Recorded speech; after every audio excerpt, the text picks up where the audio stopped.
All Would it be righty. too cliched to name this episode What the Frack? Oh, well, I find that if you say we're going to talk about unconventional horizontal natural gas drilling, people go, huh? But if you just say fracking, they're like, oh, I've heard of that. And I think if you said what the frack, you do know that this is the fracking episode at the very least.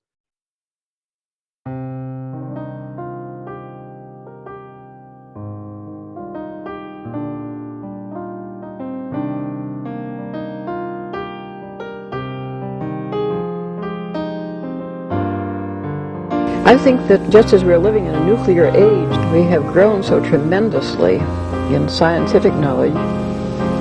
It doesn't seem too much to say that men can begin to awaken to the fact that they haven't grown enough spiritually and haven't recognized their spiritual capacities.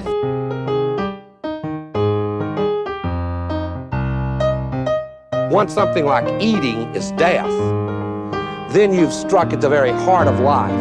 The enemy of the older radical theories may have been the ruling class, but today the stakes of whether we will reform ourselves into a new kind of human being, a new kind of society, whether we will find selves worth being, the stakes of it are simply life itself.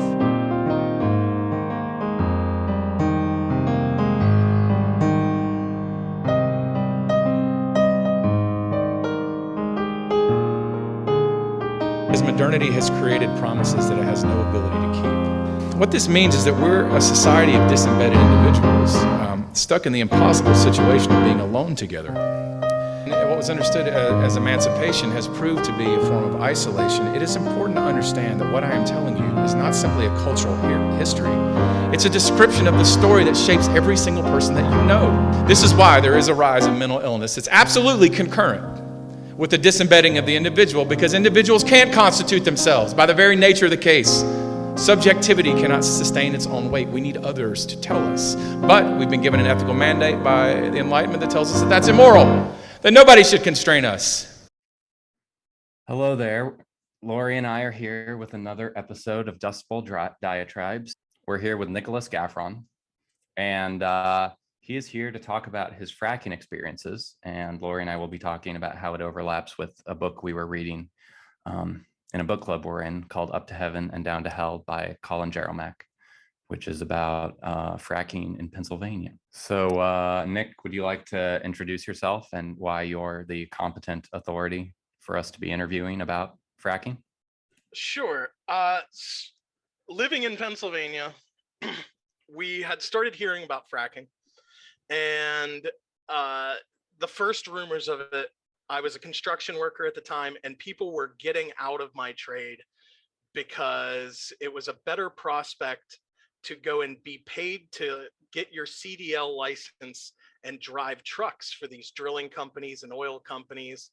And, you know, you just started hearing rumors of this great natural gas boom that was going to make every town in Pennsylvania rich. And real quick, what year was this approximately? Oh, this would have been about 2006, 2007. Maybe a little earlier than that. I think I really started to get into it around 06, 07. And it just started as this thing where everybody's like, oh, we're going to make so much money. They've basically got this new technology that they've started using in like Wyoming and Texas to drill sideways through shale and use this high pressure system to break up the shale and release natural gas. And so now they can get natural gas in areas that were undrillable previously through this, what turns out to not even actually be that new of a method. It's actually been around since the 60s. And I just watched people kind of flock to it at first. It started out in the countries, like countryside, and it wasn't until it really started impacting there that anybody knew that there was anything pernicious about it, really. It wasn't really until they had really fracked all that stuff that's out away from everybody that they started to want to come into residential areas or like maybe just more rural areas, and they were coming right up to people's houses with this huge industrial process. And I think George in that book really found out, like, he's such a common tale, where they came in and they just acted like, oh, it's just this like temporary thing that we just put up a few buildings, we make a little road down there, we'll do this, it's only going to be a couple months, then we'll clean it up and we're going to plant trees and grass, and then, you know, there's nothing to worry about. Like, and they just act like it's basically nothing. And then what they find out when this process starts is that it is not nothing. It is a huge industrial process. It is loud, it is messy, they're there far longer than they will ever tell you. And while I've seen them do pretty decent reclamation efforts, at least on the surface, they also just leave things behind, and they don't show a lot of care with things like their big fracking ponds and that sort of thing. And they will just leave all this stuff open air, huge piles of silica sand that just gets blown around in the breeze. They won't take care of the liners. They use these big rubber liners in their fracking ponds, which is just a place where they put wastewater, and those will get holes in them and it'll just seep down and just like into the surface soil. And so like they won't let on to the, like, that there's anything bad that could happen. They'll just sell you on the best idea that you're going to make money, we're going to make money, we're in this together, it's going to be great. You know, you could even lease, you could put satellite dishes on the wells when they're out there, and you could charge people rent for that. And look at the opportunities we're bringing you, and look at all the money we're bringing to every town across Pennsylvania. So they came in with some big promises for sure. And that's really when it was when it really hit my area, is when we started to get involved, because it came right up to our doorstep. They wanted to start drilling in Braddock's Trail Park, which is very close to us. It's what feeds the spring house on my mother's property. Which is near Pittsburgh, correct? It is just outside of Pittsburgh, yes, southeast of Pittsburgh. But this was common. The Marcellus Shale region runs, you know, up into New York, sort of the whole way down through Western Pennsylvania, down into West Virginia, into parts of Ohio. It's a huge area that has all this, what they call the Marcellus Shale, that has all this natural gas, and, you know, there's also some oil and other things trapped in that shale. So at that point, you started trying to organize with your wife, and at the time, and was it friends or just other people that were concerned, or where did you go from there?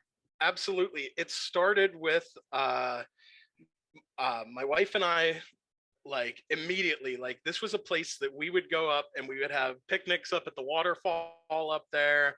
You know, we would just go up there and hang out. It's walking distance from where we lived, and it's just a cute little park. There's like little botany studies that go on with these flowers that only grow in this region and that sort of stuff. So it was a place that was very close to us.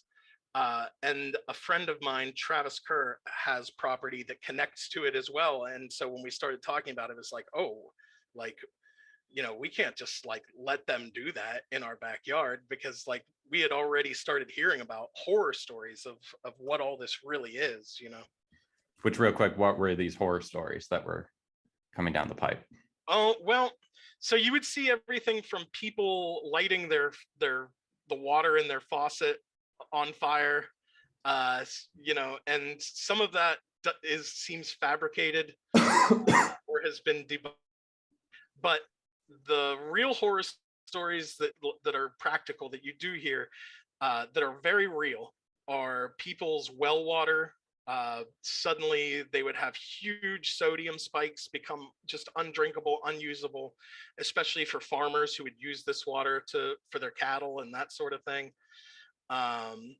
The seismic testing process, which I can briefly get into, which is basically just these trucks, they drill down a little bit, they drop basically a stick of dynamite down in the ground, or like a quarter stick of dynamite. They set that off, and then they have sonar equipment, and that shock waves hits the shale and bounces back up, and that way they know where these pockets of natural gas, if there is any, are down there. And that process was cracking people's foundations. Like, it's definitely well documented, like how many things just from that people were having problems in their houses where they were doing that sort of thing. And that's before anybody's building any roads or structures or drilling or anything, and it went off from there, like how intense the process is, like if you just saw a picture of the process that they call flaring, which is when they first release the gas, it's under such high pressure that they can't connect it to their lines. They can't, there's no way for them to capture that first amount of gas. And so they just have it, rip live out of the top of one of these things, and they set it on fire, and it just makes this sort of like a jet taking off that goes 24 hours a day, sometimes for weeks, until the pressure is alleviated enough that they can cap it and connect it to their lines. And it's bright. It lights up the whole area. It's loud. You can hear it a mile away. It's just like a horrible, just screeching noise. It's thunderous. So every step of it has something that people aren't gonna like. That's certainly when people get interested in, is when they can see it, and when it's happening to them, they certainly suddenly take an interest. So I take it they approached your family for drilling on that property? Oh, absolutely not. No? No, they would rather go through a township or a city, so that they could, what we encountered was a fair amount of glad handing and closed doors meetings that were supposed to be open to the public. But as soon as it became clear that anybody that had anything negative to say about fracking would show up, they would kind of scrub what they were going to talk about that night. And they were like, oh, well, this is just like a basic, like who's generally in favor. We're not voting on anything tonight or whatever. And then they would hold a meeting later that they wouldn't advertise, just so they could make sure that there were no activists in the room, to make sure everything goes smoothly. And, we had found out that our city commissioners were bought out for as little as $120,000. And how much? So let's say I'm an oil exec paying people out for 120 grand. What were some of these companies making in profits? Oh, well, there's actually two important things to note here. Not only can they come in and pay off people for very insignificant amounts of money, but they can also just go ahead and do whatever they want, because if they're caught doing something they're not supposed to be doing, the fines are so paltry that it's just a simple cost of doing business. We're talking about something like what they did in our park, which is kind of a longer story. In the end, we had found out that Chevron had already fracked the park that we were trying to save, this specific park, the one right next to us. And park refers to like a mass of gas under the ground. Is that what that means? No, it's like it's a park. It belongs to the township. It's maintained by the township. It's just like a little, like a walking trail. See, that's important, because I think this is a little bit different case than what tended to be highlighted in this book, and that it sounds like they were trying to get permission to drill on public lands. Is that right? Yeah, as opposed to private lands. So this is interesting. They will absolutely try to strike a deal if it's good for them to get on private lands, but public lands are a very easy route, because they don't have to like have some contract where they're continuing to pay you out. They can just say like, we'll pay for these permitting fees and just do it. And look how good it is for your township. We're providing jobs. The cost of natural gas is going down, etc. Gotcha. More taxes will be being paid because of all the commerce happening in this area, and the rising tide will lift all boats. Oh, absolutely.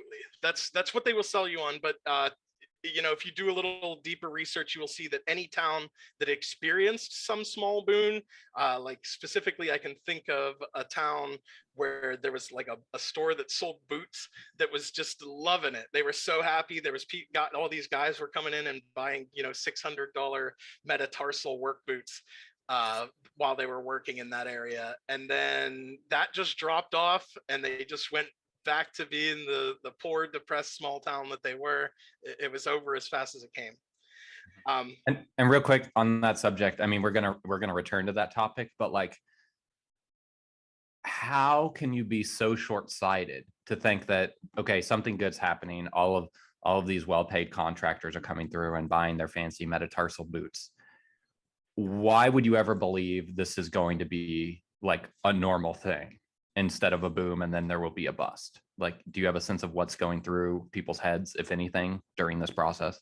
Oh, I mean, I could only blame typical American ignorance, honestly, because there's no way you could, if you knew anything about the process, you know that they're in and out within 8 months at a certain place. And then you're not going to see any of the benefit of that. Now they just have this big thing installed on your property. There's not actually going to be people there spending their money. So even you'd think the township commissioners and things like that, city councils, would have a better understanding about a boom and bust economy, but it seems that even they don't. They just look forward to maybe a small payout, or maybe, like, I hesitate to say it because you can't prove it, but maybe they are also just privately accepting money into their own hands to just go along with it. Yeah, that's what I was thinking. It would make more sense if they just sort of decided it was for their personal benefit. Oh, I'm convinced. I mean, dealing with our city council, they were so sleazy the entire time. There's like, it would not surprise me at all. But again, can't really prove it. But this is all a huge tangent. Back, I was saying about these paltry fines. Chevron paid a $20,000 fine for doing that, for coming across the county line, and they didn't have the mineral rights. They weren't allowed to do the thing that they did, and they did it anyway because they don't care. Because $20,000 is nothing, and I'll tell you why. For every well that they put out there, they can drill 6 or 8 wells per pad, and a pad is like less than 100 yards by 50 yards or something. And then on just a piece of property, they can put 4 pads. Well, each one of those wells is going to produce between 12 and 16 million dollars. So just that's one piece of property, and if you multiply that 16 million by 8 and then multiply that 8 by 4, you see that you're dealing with an immense amount of money just on one piece of property. So even if you had to pay a fine for every instance of drilling out 2 miles from that location and illegally fracking, what are we talking about? 32 cases of $20,000. Say if you did it on every one of them. It's nothing compared to what they got out from even just the first well. Mm-hmm. And then, so if you're like a county, I don't even know what the term is, a commissioner or a judge, how do you not see the insane discrepancy between what you are fining people for versus like what they're getting out of it? Like, how do you only fine somebody $20,000 when they've made millions? Well, I would have to say that that's a lot to do with that it's such a new thing. There is no legal jurisprudence that would have any advice to give anybody about what the legal ramifications would be, because this is all relatively new stuff. Like, it hasn't been a thing. Like, if you just consider oil and what they call drainage, which is where you dig your well and oil runs downhill and you're pumping oil from over there, well, that can't be helped. So there's not specifically something that says that you can't take the gas from here, but fracking is wholly different. We're talking about going down several hundred feet or several thousand feet in some cases, and then drilling horizontally for miles, sometimes like into the next township.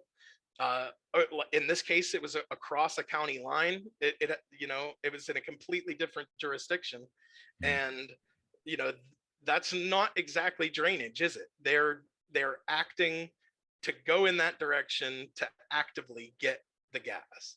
So in that respect, there's nothing really on the books. And then also, since it's a new process, there wasn't great science at the time from either side to show what the actual ramifications of fracking could be. Like, when we're breaking up all this shale, are we poisoning the aquifer? And if we're poisoning the aquifer, is that something that is going to filter out as it comes back up to the surface through the natural process of an aquifer working the way it does? Or is it going to like taint the entire aquifer? Now, there's so much anecdotal evidence of people's wells being poisoned, and this like just toxic slurry that they use that, well, we could just refer to as frack water. It's a mixture of chemicals. There are instances of that just like coming up through farmers' fields and stuff. So, you could look at that and say, well, no, it's clearly not figured out, as it's being pushed up through the rock and soil. But there's not hard science. So like, and that's what these politicians need. They're ignorant of all the science. They're ignorant of the law because it's not on the books. It's, none of this existed before. Right. Or put another way, these corporations are the cutting edge of like what is technologically and naturally possible.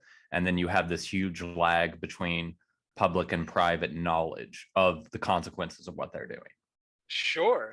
Yeah. And it's so easy for them because it happens basically behind a curtain. You can't tell what's going on under the ground. Mm-hmm. Sure.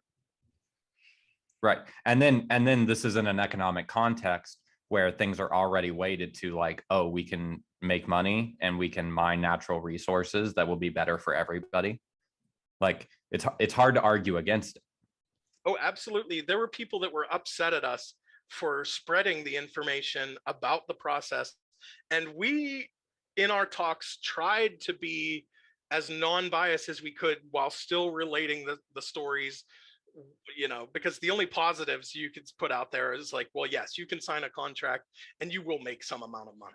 Okay, so there's your balance to, well, your house could be damaged, your property could be damaged, your neighbor's property could be damaged.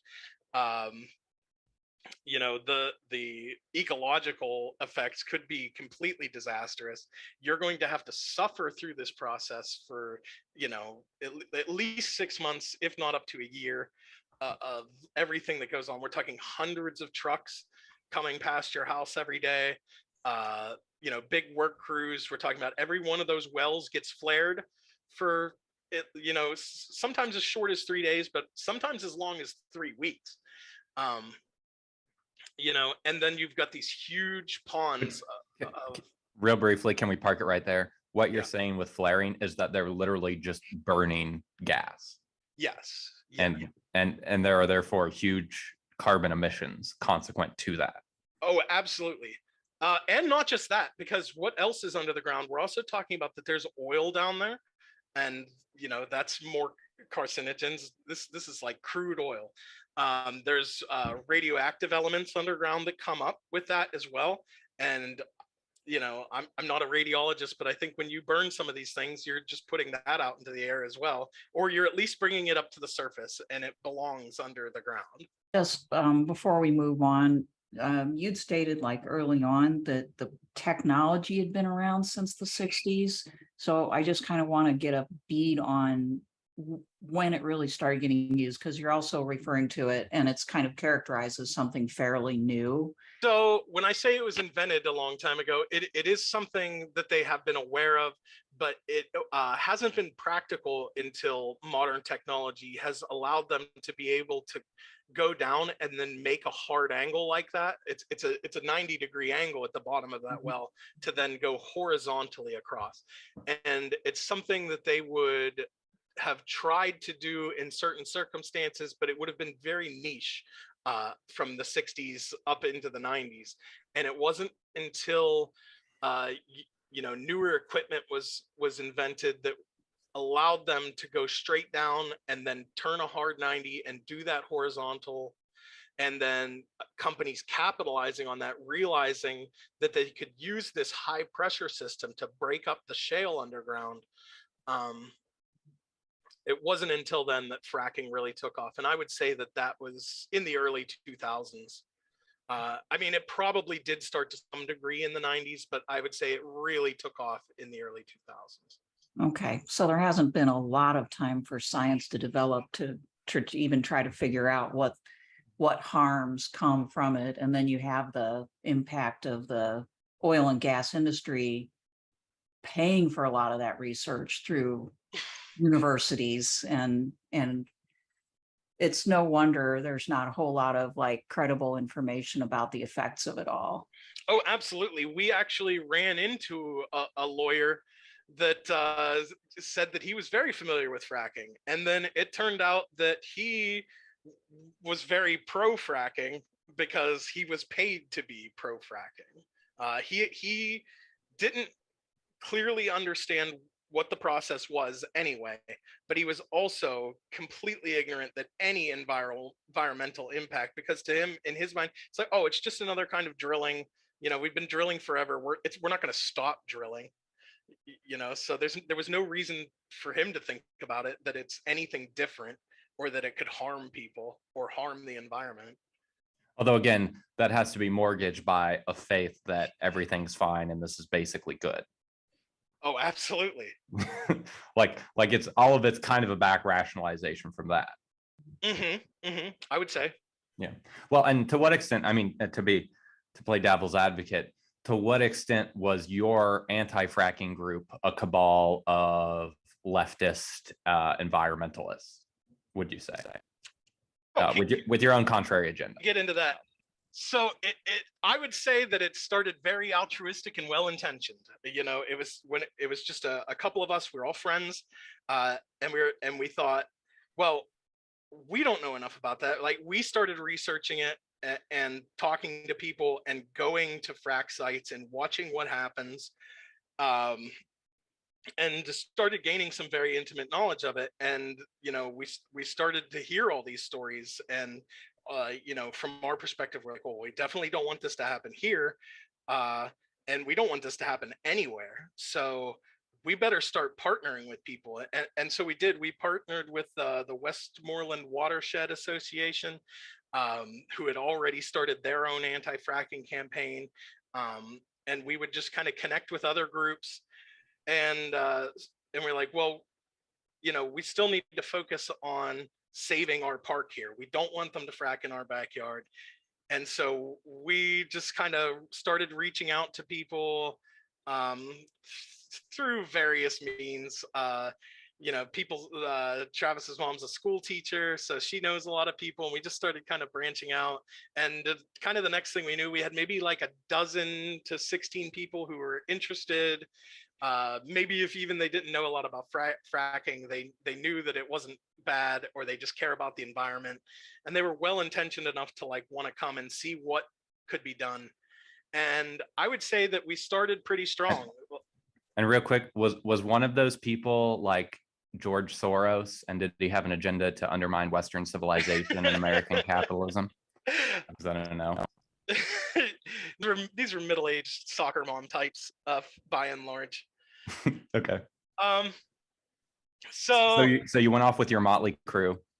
We did go off with our motley crew, and I think what we quickly found was that this group of people was much more interested in just putting the word out there, or just saying fracking bad and we're against it. And they wanted to do things, which we did do these things. They wanted to make t-shirts, and they wanted to have a Facebook page, and they wanted to go to like a job fair and set up a thing to talk about fracking, where the kind of core group of us were going around and having talks in more academic settings, like libraries college campuses and that sort of thing, and we had like a whole presentation, and then we would have like an open dialogue at the end. Like that was, I think, as far as spreading awareness as we were interested in going, because we were mostly looking to network with people that had a greater understanding or had access to legal resources, which is the route we were really wanting to go, wherein my wife and I and Travis were concerned. Like we wanted to look to see what we could do to have a judge like put a moratorium on this, like get it stopped, see what we could do to sue the city council and say, you cannot do this here, and that sort of thing. And we wanted to do anything we could to buy time. And meanwhile, we had this contingency of people who were supposed to be on our side, but were really just a giant distraction because they wanted to go to the parade and they wanted to go, set up at the local baseball game and just, put up a sign that's like, we're against fracking. Were these like soccer moms the usual suspects as far as, getting involved in every cause that came along, or? Certainly some of them. It also resulted in a fair amount of infighting when people wouldn't agree with things. Everybody had their own way that they wanted to do things, and I would call most of them pointless. Real quick, is it possible to profile the people who cared about this other view, like their other views? Like, were they solid Democrats, or was it, like, by American terms, a more diverse coalition? Well, they're certainly all liberals. Yeah, I mean, whether they identified as Democrats or liberals or even moderate, they had just this the typical liberal zeal of like, I don't like a thing and I want it to change, but I'm not going to take any practical steps to change it. Mm-hmm. But they do want their voice to be heard and everybody to know they're on the right side of history. Yes. Oh, absolutely. I want to wear t-shirts and have a Facebook page. That's important. Yes. Mm-hmm.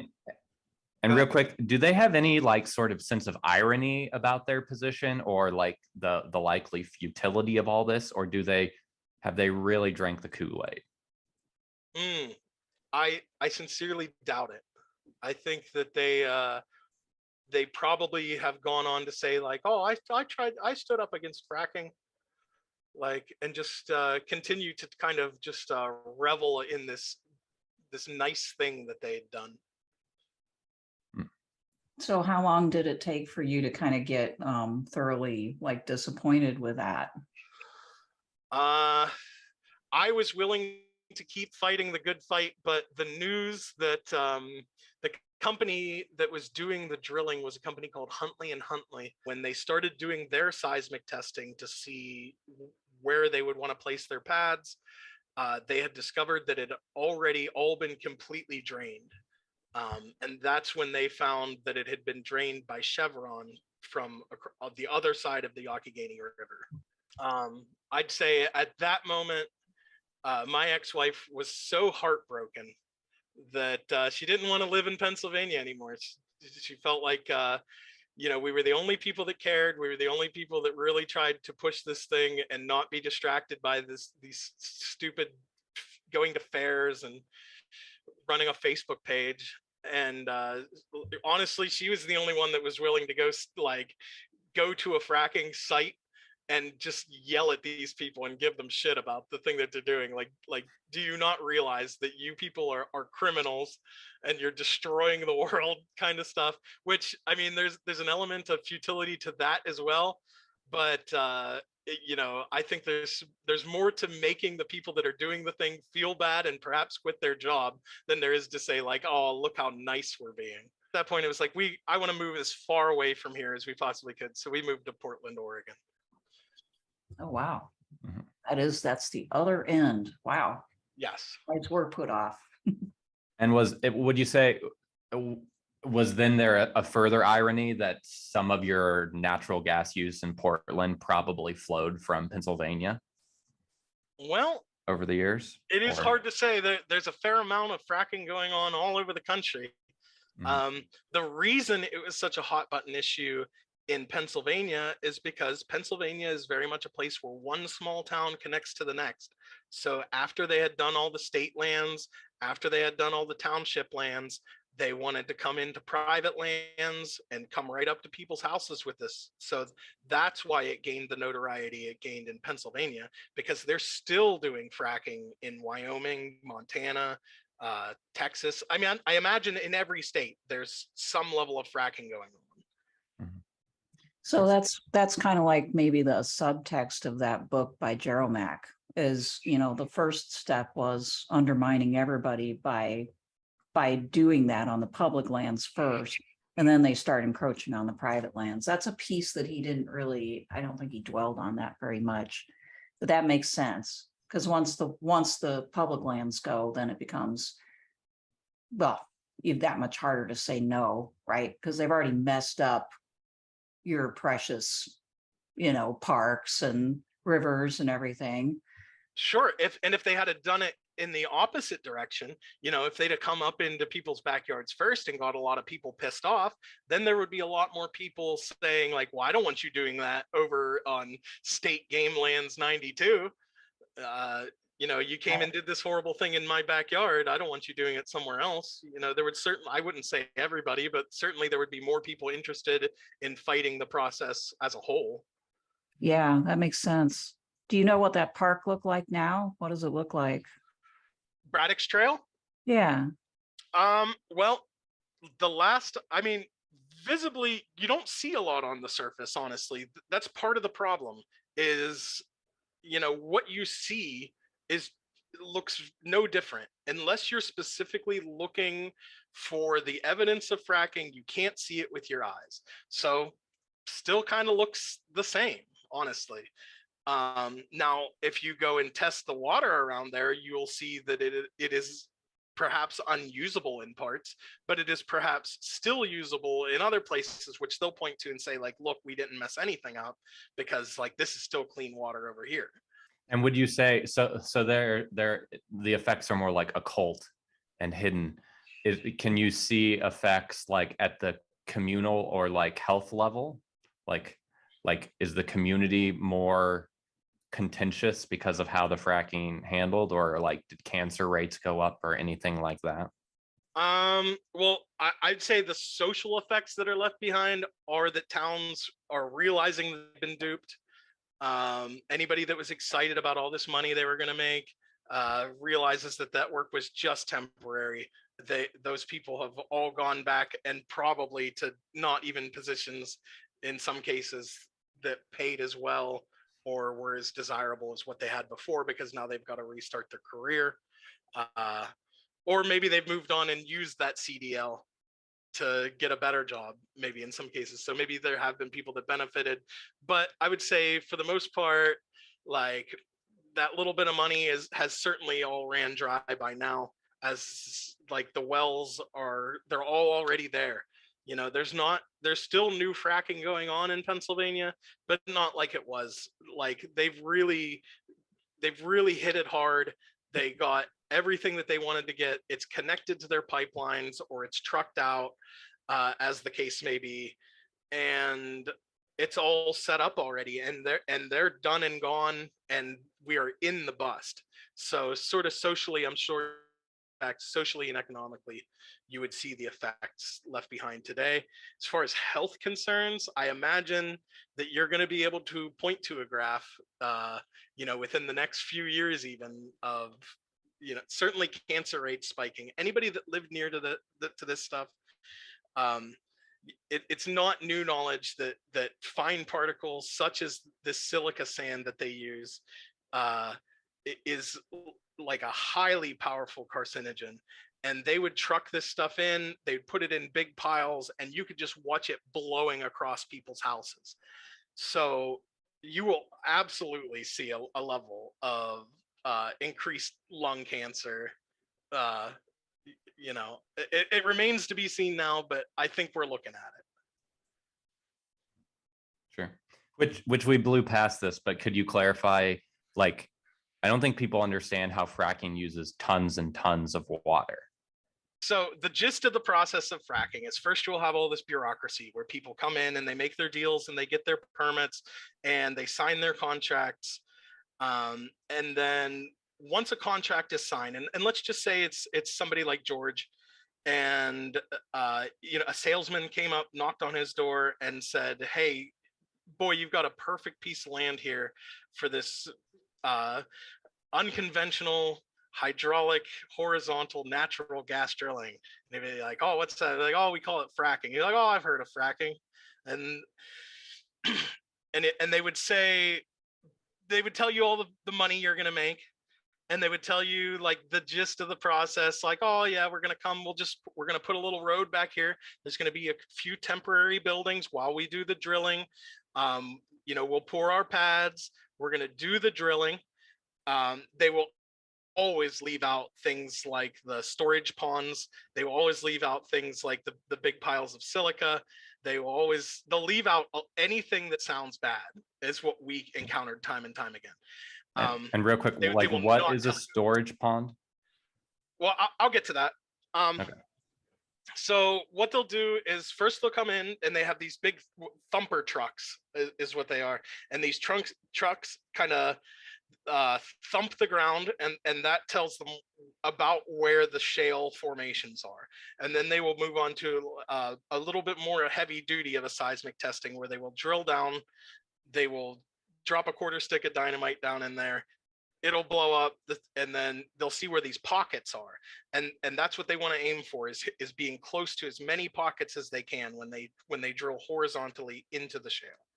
So they'll come back in, they'll set up, you know, all their storage situations, which are oftentimes open air. It's just piles of their materials, or just you know, barrels of the chemicals that they use. And they will truck in boy, I wish I had the numbers available, but you know, hundreds of thousands of gallons of water in tanker trucks. And once they've done the drilling, they've bored their holes, they will feed a line down in, and they will use a mixture of mostly water, silica, which it gives it some grit, and these proprietary chemicals, which they will not tell you what any of them are, to, under extremely high pressure, they'll pump it in, and they'll kind of sort of like an impact gun. They'll pump it and hit it, they'll back off the pressure, they'll pump it and hit it, and it'll break up the shale, and it'll start releasing all the gas. When that happens, eventually they'll just start pumping, and they'll use the water pressure to fill as much of the cavity as they can. So now the natural gas is under extremely high pressure.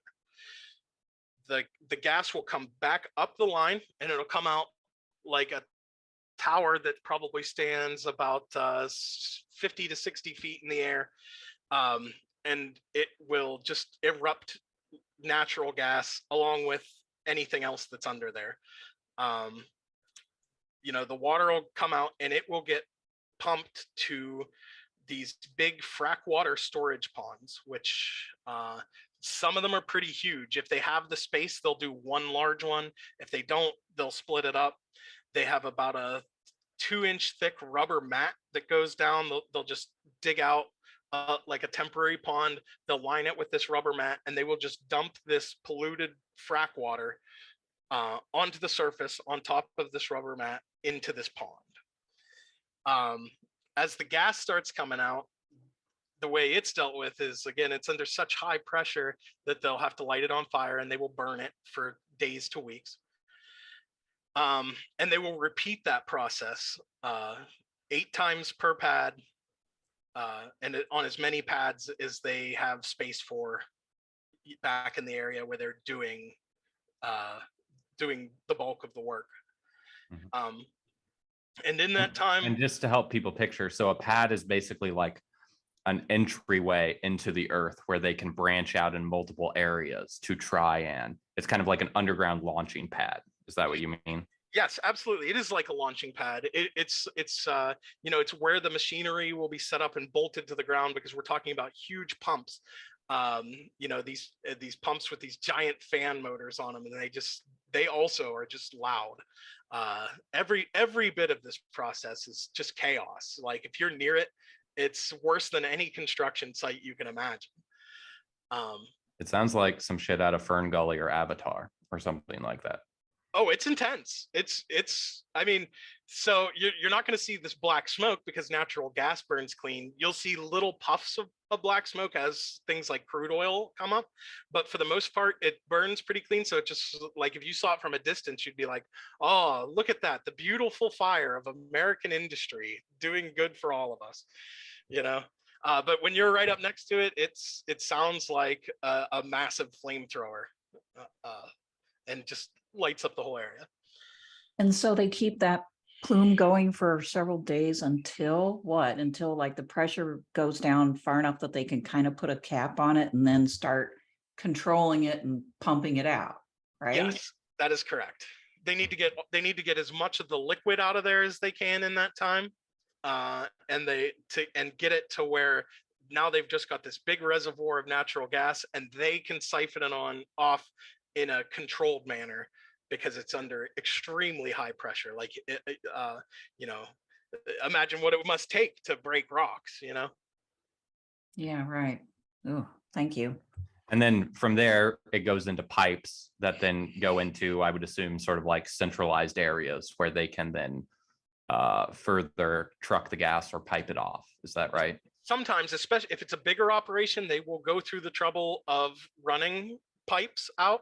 If not, they have like storage tanks, and they will keep those trucks coming and going as long as it takes until they can either hook something up, or if it's a smaller operation, they might just continue using the trucks because it's not that expensive compared to what they're making On the gas. Itself. So and just, I mean, we're really getting into the weeds, but I think people really need to understand like how complicated and expansive these operations are. So when we say there are pipes running gas, like how thick and what are these pipes made of?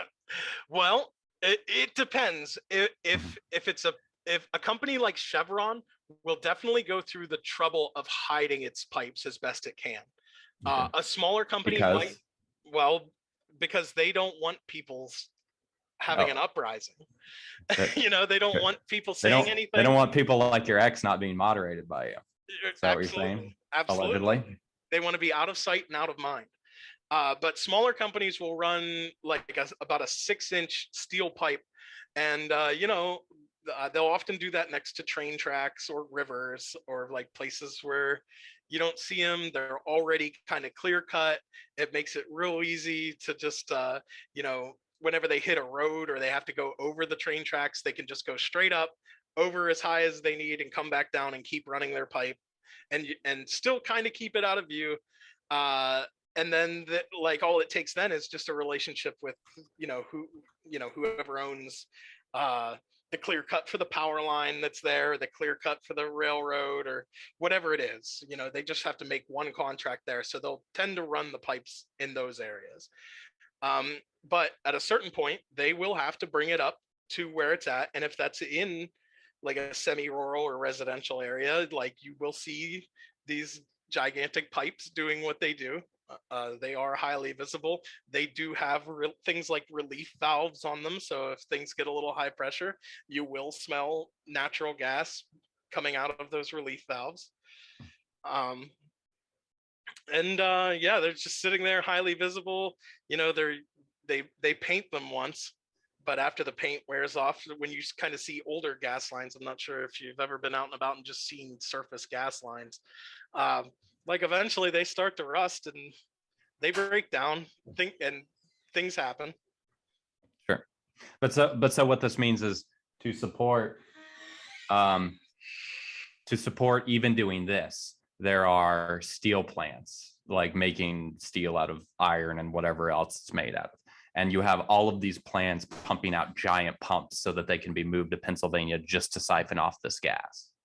Oh, absolutely. I mean, also just trucking companies. A lot of this is not done by gas companies so much as drilling companies. You know, Halliburton has a large drilling division that will come out and just do deep well drilling, and kind of set the stage for that sort of thing. So that there's operations big and small.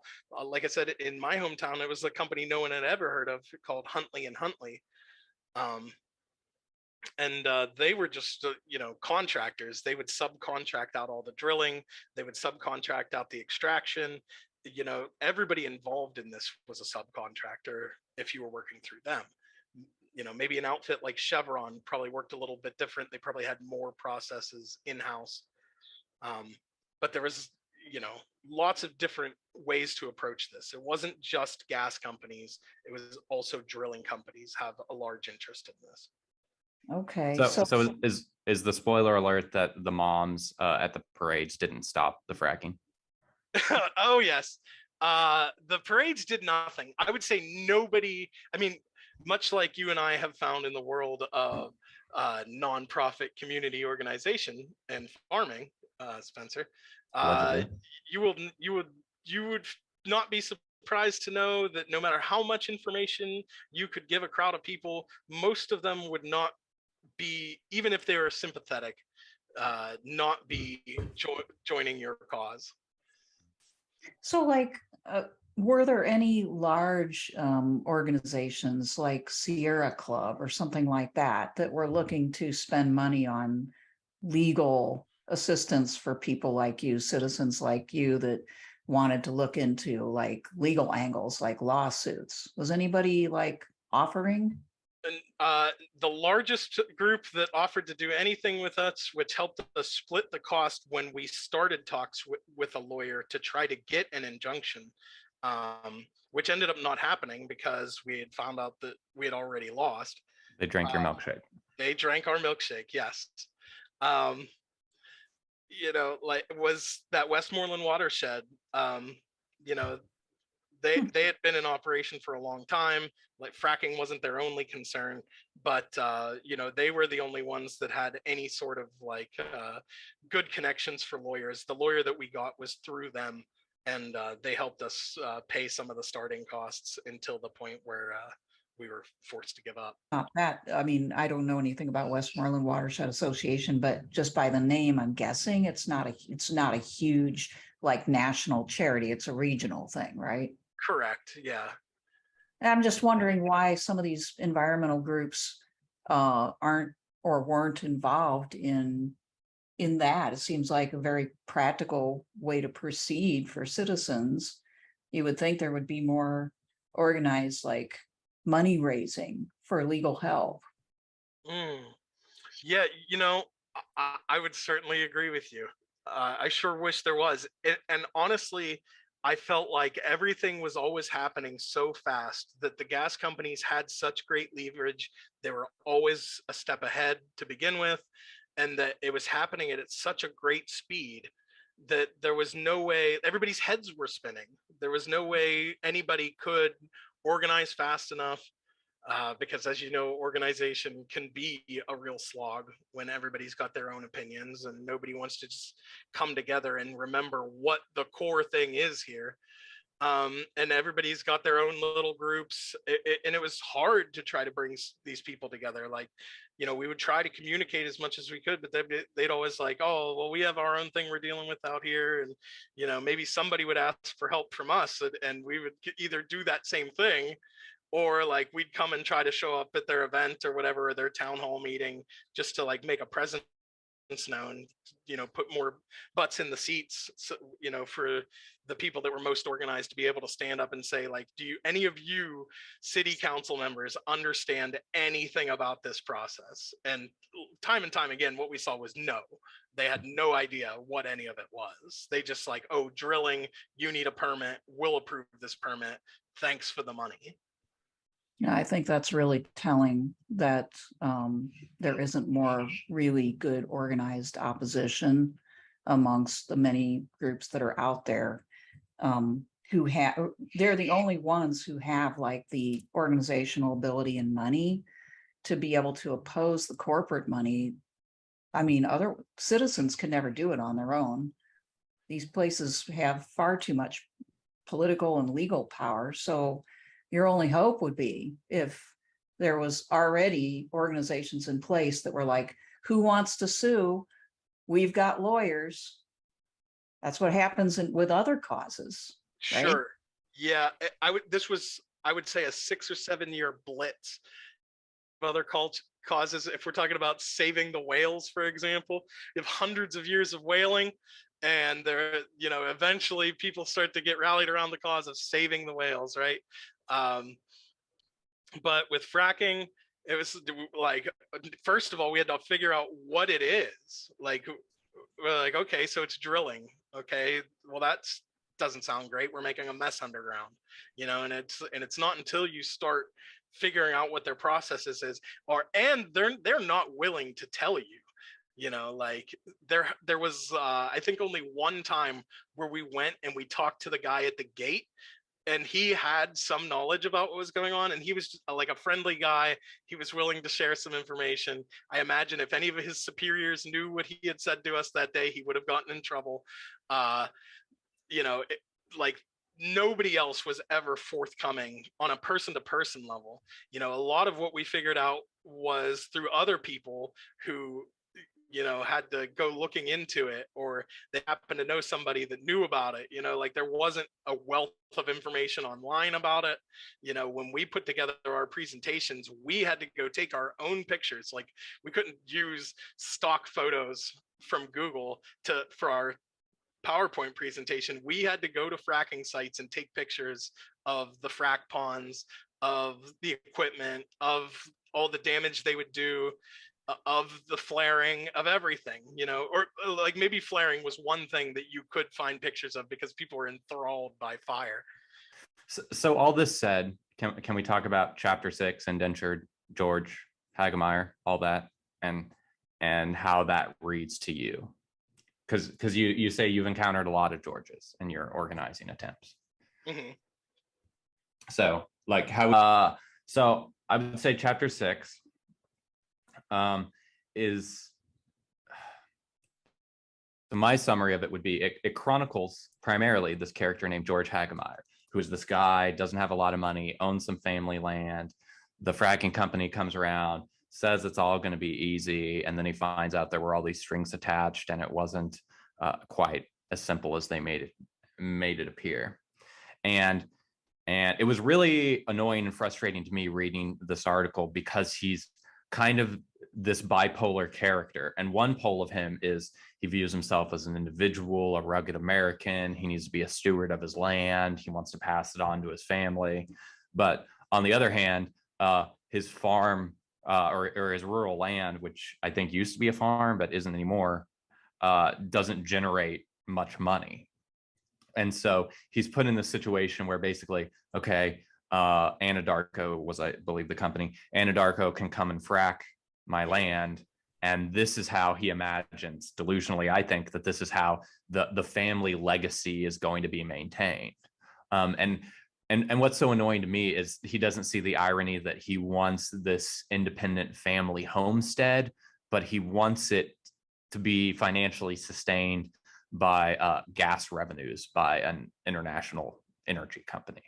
And that is just so crazy to me that I don't know. It makes me incredibly uncomfortable. Maybe I'm too sensitive to these more abstract questions, but Nik, what do you say to any of that? I think that might also have something to do with the American dream, that you could take the money that you made from doing this business venture where you're having somebody frack on your land. And even if you understand the exact amount of money you made, you knew you were going to make $400,000 by signing this contract, just hypothetically. You would think like, oh, as an American, I can take that $400,000 and enter into the free market with it. And I could, I could buy stocks and bonds. I could start a business. I could use that money to search other new revenue streams, or bring my farm back, or, any number of things. It's just the dream, right? It's the idea of an endless frontier to start, bringing the dream back to life. You know what I mean? So maybe if there is a level of just like stupidity and ignorance to think that I'm going to have them frack and that's going to set my family up for life, there's probably also an element of like, well, I can parlay that money into something else, into new revenue streams, and this is like my big break to get back on top, right? Sure. And even it wasn't in this chapter, but earlier in the book, they talk about how when he had all these ideas, like, I'm going to give 95% of the money away. I'm not even going to hold on to it. And then like day by day, he gets less and less altruistic and more like, I got to face reality. I got to look after myself. All of which like is what it is. But on the one hand, he's basically a selfish individual. And on the other hand, he imagines he's this like world historic, magnanimous philanthropist. And well, he's never seen that kind of big, easy money too. And I think that most Americans would have trouble. I once talked to an accountant, who basically told me, I thought maybe it was a lawyer. Anyway, they told me that most people who get multi-million-dollar settlements almost immediately squander the whole lot of it. They don't know what to do with it. And most people dream of that kind of money and dream about what they're going to do with it, but they have no like practice or ability to like financially handle or like emotionally maturity wise handle that amount of money, nor do they really understand like how much it really is, so like it's a fantasy to think that you could stake your family's like generations later their fortune on fracking money for sure. But like for people who've never had anything like that kind of money, they don't even know how to gauge it. So, and I'm sure for a lot of them being approached like this, it's like deer in the headlights. Oh my God, what? How many zeros? And it's like they can't think from there on out. Sure. I would say that we did run into one guy while we were doing a presentation at a library who did have some good knowledge and foresight. He was very pro fracking. He thought that we were going to be there to be pro fracking with him, and he was surprised to learn some of the things that we were talking about. However, when we talked to him, we saw that he was much different from George, and that he had the foresight to go and get a good lawyer and to go over his contracts and to make sure that he was getting like a percentage in perpetuity of everything that was coming out of his land. Like he had enough knowledge to know what he actually had under the ground and what it was worth and what he could really get for it. And he was in a position where he could afford a lawyer to go over this contract and negotiate the contract and make it more equitable to him. So, in the end, like, the gas company's making millions and millions, and he's getting a very small percentage of that, and he's trading, his own air quality, his own water quality, and like really his land for that. But he at least jockeyed for more of a share of the profits of these wells. Oh, absolutely, yes. Which the irony is, a lot of these individuals who claim that they're savvy and they know what's up are really being taken advantage of, even on their own terms.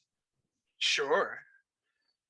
Yeah. I would say most of the people that enter into these contracts are just like George. They're just hapless fools that are excited to get a little bit because they spent their whole lives thinking that they deserved more. You're promised so many things living in America, and then when you don't get them, then you feel like you're entitled to them, and then something like this comes along, and I'm sure George wasn't getting $1 million out of his contract. I don't know what his contract was, but it wasn't as life-changing of an amount as I'm sure he thought it would be. And they enter into these things oftentimes for just a lump sum, just because they're excited to get that money. Maybe he needs to fix his house, like he's got medical debt, whatever, and you picture that amount of money and you just go for it. Sounds great. I'll sign wherever. I'll sign twice. Well, and real quick, I wanted to read a choice paragraph from this chapter, because part of the wider narrative of the book is that and maybe I guess speak to this before we get into it, but Gerald Matt chronicles how in Pennsylvania there's this still American ideal of like the rugged individualist living in the mountains, a law unto himself. How much is this in the culture where you're from? It's huge. Southwestern Pennsylvania, much like West Virginia and southeastern Ohio, is coal country. It's everybody is the descendant of a steel mill worker. They are descendants of coal miners. These are like roughneck kind of guys, and that gets passed down from the generations. Absolutely. So yeah, there's a very strong, exactly what you're talking about. Okay. Yeah. Well, so here's this chapter, this paragraph. It says, George's modest acts of resistance against Anadarko only underlined his impotence. He pulled up a thin yellow pipeline marker. He pushed Anadarko to mount a camera along the access road to record alleged breaches of contract, like workers leaving a pile of cyclone fencing outside the right-of-way. He strung cones together with plastic chains along the edge of his field to remind trucks not to drive on the grass. Quote, they won't let me put a board with nails in it, and my lawyer didn't think that would be a very good idea, George laughed. I do, and I think it would work, unquote. Whenever he felt, to me, this is the crux of the matter. Whenever he felt acutely wronged, George called his lawyer, perhaps the clearest indicator that this self-styled mountain man, who presented himself, in the words of Horace Kephart, as a law unto himself, had been defanged by his lease. And that to me summarizes this whole chapter about a guy who's been defanged, castrated, whatever metaphor you want. And a character like that having to be a pawn in like an industrial supply chain to extract gas off of his land. It is just such like a surreal picture. And it's like almost too much for me.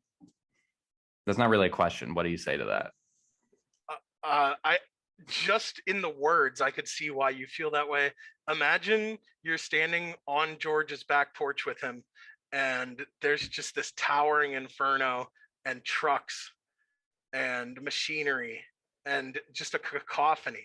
It could be 10 o'clock at night.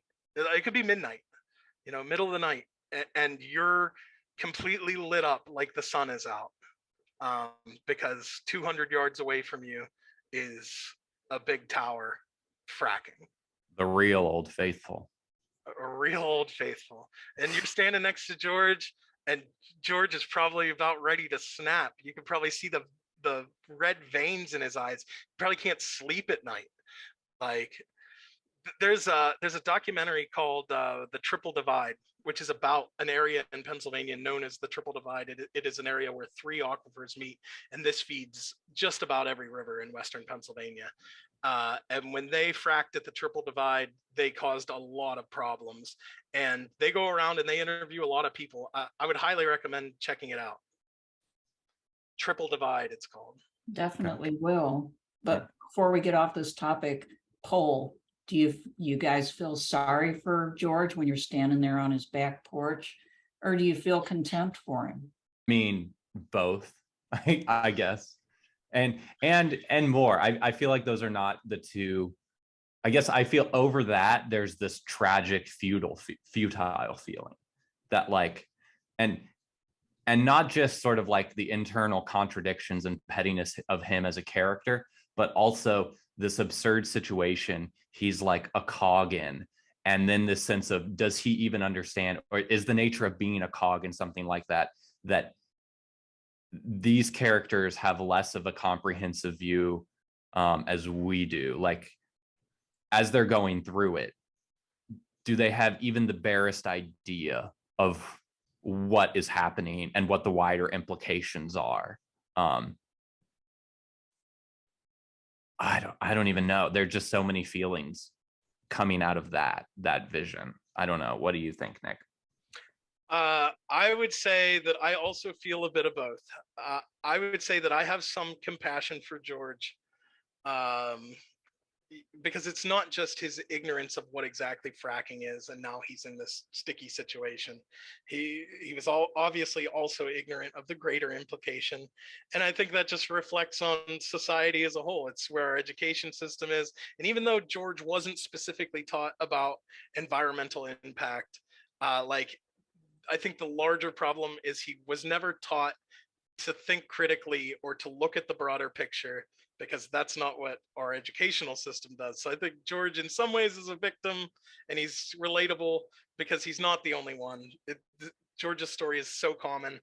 And real quick, can I just push back on this here? Here's where Lori tells me that this is too much to ask of people, but like, why is it hard to imagine that a multinational energy company mining resources hundreds, thousands of miles underground is going to cause unintended consequences that might be bad? Like, to me, you don't have to be like a genius to have a sense that this is likely. But in the case of fracking, I would say it has a lot to do with that. You can't see it. If somebody came and they set up like a kiln for processing coal, and they made a big black cloud in your backyard, and you saw that down the road at your neighbor's house, you would say, oh, well, I don't want them doing that here, you know. But when what you saw of fracking, just like, you know, off in the distance, you saw that they were doing something tucked out into the woods out of sight, and then somebody got a check, you know. And when the salesman comes up and he doesn't tell you any of the things, and you have no idea what the environmental impact is, and even if you did, when you look out at your land, you're still seeing trees and grass, and you're not really sure if you were wrong or not about what the impacts actually are. Just going to say, I agree with Nick about the education factor. You know, like what you're talking about, Spencer, is just kind of common sense and skepticism, both of which our education system does not at all encourage, because we're training people from grade school on to be cogs, to be a part of some process. And that's been our education system for quite a long time. And so we don't value people in the education system with a broader, deeper education, even in, you know, like, even if you never went past high school, we don't give them a lot of history. We don't give them a lot of literature. We don't give them a chance to develop that kind of skepticism and common sense, because we don't need that in our economy. So, you know, they don't get into the habit of sitting back and going, what's wrong with this picture? So just to put in a word for George. Sure. I would say not only are people taught to be a cog in the machine, they're taught to do it for money, because capital is the most important thing. I agree. which isn't either, we've talked about this on the podcast before, but I think part of the tragedy and why feelings like contempt are very understandable at a human level, but they're another kind of human response to this fact that you have individual human beings like George that are caught up in this way more complicated like chain of industries. And it's all interrelation, whether it's like the steel plants that are creating the pipes, to the energy companies that are getting at the gas, to the finance capital that is pushing for this gas, to the speculators who want to be able to like exploit market fluctuations in the gas. That all of this is happening, and then on the ground there's a dude like George being offered a check for whatever like weird historical settler colonial like historical reasons that like he legally owns this part and they need his say so.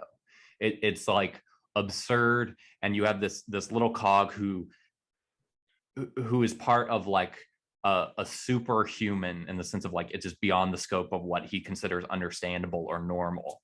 And what do you do in the face of that storm? I don't know. Yeah, does that make sense? Sure. I'd say most people just crumble in the face of that because they don't know what to do. Which is totally understandable. Hence, like my sort of light bulb moment when I realized that there isn't probably any massive like organizational effort to sue these people. And short of that, there really, what could there be that would stop that? Since the politicians are all in favor of it, you know, or at least not opposing it. I would say pretty much everybody's in favor of it. So yeah, there's no stopping it. Certainly not a band of citizens who are trying in some way to deal with it at the local level. Yeah, ultimately, everything we did was futile, even if we had known that we had already failed because Chevron, quote unquote, drank our milkshake. I don't believe that it could have ever gone anywhere just with this little grassroots that we were doing in North Huntington, even connecting with other smaller groups. Like without the help of big money lobbyists that are on the side of stopping climate holocaust, I don't see a way working in the system that we're working in to oppose any of this. And it's this on the top down. Right. And it's this is why like why people like Marx and the Frankfurt School haunt me, because what I think we're witnessing is like foreclosure of Enlightenment dreams. Like the idea is we're going to have technology and we're going to use it to better the human condition. And we will develop sort of conscious societies that can direct this technology towards at least their own self-declared ends, and certainly those would be positive ends that are good for at least some of us, or at least most of us. And what we're seeing is like, but there is no, we can figure out how to drill thousands of miles underground and make these like proprietary cocktails of water and fracking fluid to blast, but we won't ask, what is all of this energy going to be directed towards? Because the abstract domination of capital says, well, it's going to be sold to whoever would buy it, so a profit can hopefully be made, and then we'll expend that money to do something. Don't ask what it is, because hopefully it's going to make money for somebody. And like, how do you stop this thing? Well, that's not even the way they present it. They would say that we're doing so much good because we're heating every American home this winter. Nobody is going to be cold in their house because of this sacrifice that you're making. Mm-hmm.